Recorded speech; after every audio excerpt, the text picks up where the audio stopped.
Kongo. Yahweh, Yahweh, batela Nikongo. Yahweh, Yahweh, benisa Nikongo. Yahweh, Yahweh, batela Nikongo.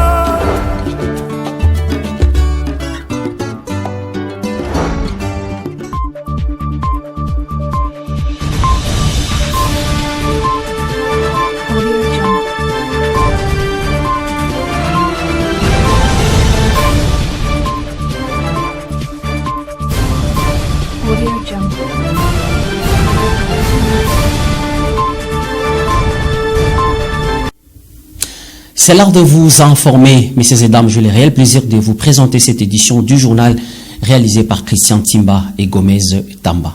Bienvenue à toutes et à tous. La difficulté en eau potable touche la quasi-totalité des villes de la République démocratique du Congo et plusieurs localités. Les territoires d'Eseke-Banza en fait partie. Les détails dans ces images. L'eau est une denrée rare à la cité d'Eseke-Banza, chef-lieu du territoire qui porte le même nom. Nous sommes à la division unique du bas-fleuve, à plus de 20 km de la cité de Kinzamvouete. Cet attroupement de femmes en attente face à cette borne fontaine qui fait jaillir l'eau en petite quantité prouve la difficulté dont elles font face. Depuis la nuit des temps, la population locale de la cité d'Eseke-Banza est dépourvue à nous, nous a confirmé l'une parmi elles. À l'en croire, la construction de cette borne fontaine a soulagé un peu, mais la problématique demeure, car elle n'a pas la capacité de desservir toute la cité. Soucieuse de leur épanouissement, elle sollicite l'implication des autorités pour une solution durable. Cette problématique nous indispose. Par manque de pression, l'eau jaillit en petite quantité. Nous attendons malgré tout.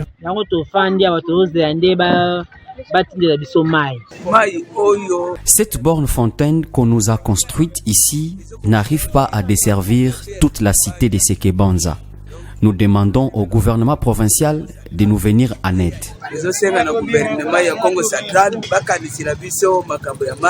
Outre la problématique d'eau, l'état des routes laisse à désirer.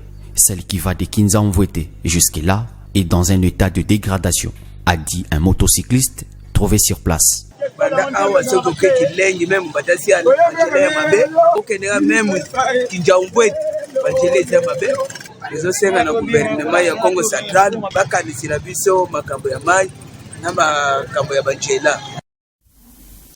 Le président de la République, Félix Antoine Tshisekedi Tshilombo, a signé son 5e passage à la tribune des Nations Unies à l'occasion de la 79e session de son Assemblée générale qui se tient à New York du 22 au 27 septembre. Dans son allocution, Félix Tshisekedi s'est apaisanti sur la situation sécuritaire à l'est de la République démocratique du Congo. Nous vous proposons l'extrait de son discours. Suivez. Monsieur le Président, la situation dans l'Est de la République démocratique du Congo est particulièrement préoccupante. La résurgence du groupe terroriste du M23, soutenu par le Rwanda, a provoqué une crise humanitaire sans précédent avec près de 7 millions de déplacés internes. Cette agression constitue une violation majeure de notre souveraineté nationale. Nous appelons la communauté internationale à condamner fermement ces actes et à imposer des sanctions ciblées contre le Rwanda pour son rôle déstabilisateur et néfaste. Nous exigeons le retrait immédiat et inconditionnel des troupes rwandaises de notre territoire.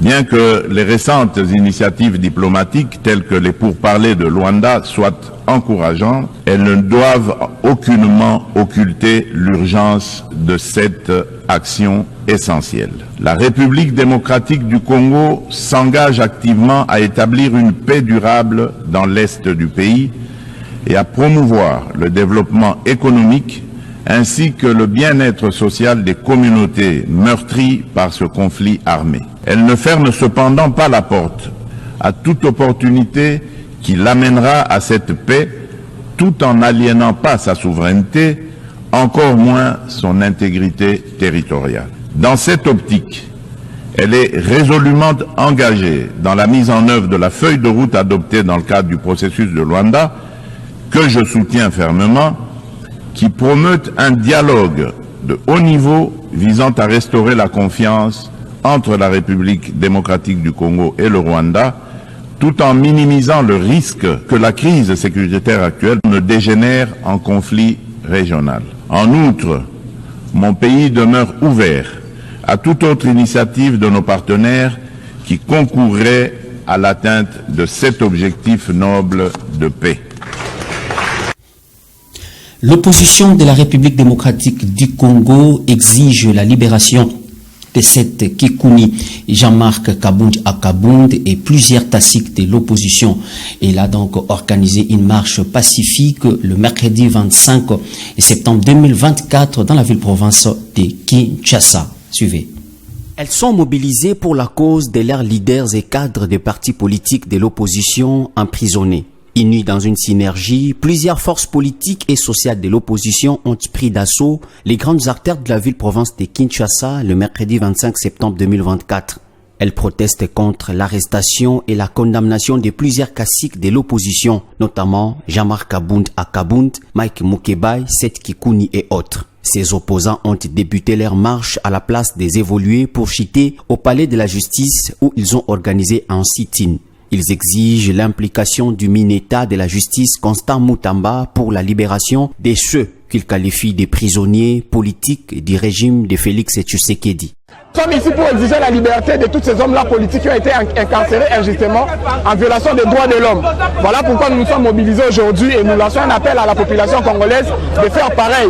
Aujourd'hui, personne ne doit tolérer l'injustice. Donc nous voulons la libération de nos camarades activistes, Jacques Sinzaera et autres. Nous voulons la décrispation politique qui va se caractériser par la libération des opposants tels que Kabound, Kikuni, Daniel Safou, Mukebai. Après échange avec les responsables du secteur de la justice en République démocratique du Congo, le président du regroupement politique Alternative 2028, Adondo Mbassi, lui a remis un mémo à l'issue de sa lecture.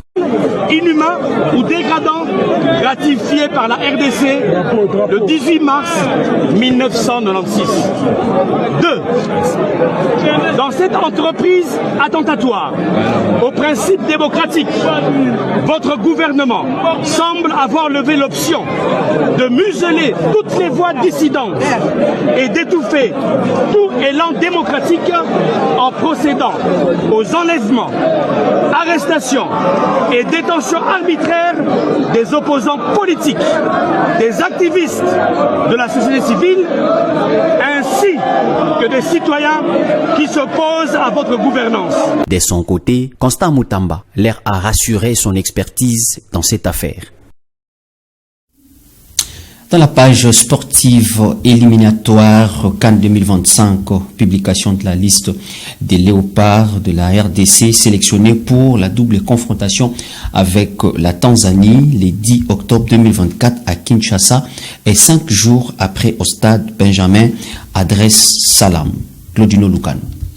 Les sélectionneurs de l'équipe nationale de la RDC, Sébastien Desabre, a rendu public le mercredi 25 septembre de l'année en cours la liste des léopards convoqués pour la double confrontation contre la Tanzanie pour la 3e et 4e journée des éliminatoires de la CAN 2025. Au total, 25 joueurs ont été sélectionnés, parmi lesquels on note les retours en sélection de Silas Kantompa et William Balukwisha. Sont convoqués comme gardiens de but Lionel Mpassi, Dimitri Berthaud et Timothy Failou. À la défense, Chancel Mbemba, Dylan Batubisika, Enoch Inongabaka, Gédéon Kalulu, Axel Twanzebe, Arthur Maswaku, Joris Kayembe et Roki Bouchiri. Pour le milieu du terrain, Samuel Mutusami, Edo Kayembe, Charles Piquel, Meshak Elia, Gaël Kakuta, Nathanaël Mbuku, Théo Bongunda, Shadrach Akolo et William Balikwisha sont inscrits sur la liste. En attaque, Silas Katompa, Simo Banza, Fiston Mayele et Samuel Essende. Signalons que malgré son retour après l'infirmerie, Cédric Bakambu n'a pas été convoqué. Rappelons que la RDC recevra la Tanzanie pour le compte de la 3e journée le 10 octobre à 17h au stade de Martyrs de Kinshasa. La 4e journée se jouera à Tanzanie 5 jours après, soit le 15 septembre prochain en match retour. Le regroupement des léopards de la RDC est prévu le dimanche 6 octobre à Hilton Hotel dans la commune de la Gombe. Après des matchs joués pour le compte des éliminatoires de la CAN 2025, la RDC occupe la première place du groupe H avec 6 points devant la Tanzanie Tanzanie qui en compte 4. L'Éthiopie et la Guinée sont dernières avec respectivement 1 et 0 unités. En quelques jours, l'armée israélienne indique avoir neutralisé plus de 2000 positions du Hezbollah. Ces attaques poussent des dizaines de milliers de civils à quitter leurs maisons et à fuir le Liban. France 24. Une nouvelle frappe israélienne sur tir dans le sud du Liban ce jeudi matin. Israël poursuit ses frappes près de la frontière et dans la plaine de la Beka à l'est du Liban. En quelques jours, l'armée indique avoir neutralisé plus de 2000 positions du Hezbollah, groupe armé chiite. Ces attaques poussent des dizaines de milliers de civils à quitter leur maison et fuir le pays. Je me souviens que j'étais au travail lorsqu'un missile est tombé à 50 mètres de chez moi. Les missiles tombaient comme une pluie. Pour Israël, l'objectif reste le même, le retour des habitants dans le nord du pays. Nous frappons le Hezbollah avec des coups qu'ils n'auraient jamais imaginés. Nous le faisons avec force et par des ruses.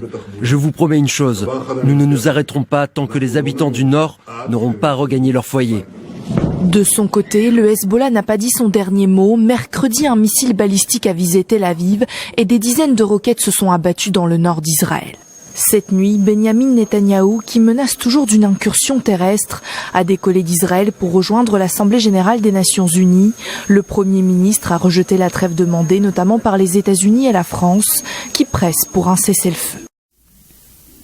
C'est la fin de cette édition du journal, messieurs et dames. Merci de votre attention soutenue. Au revoir.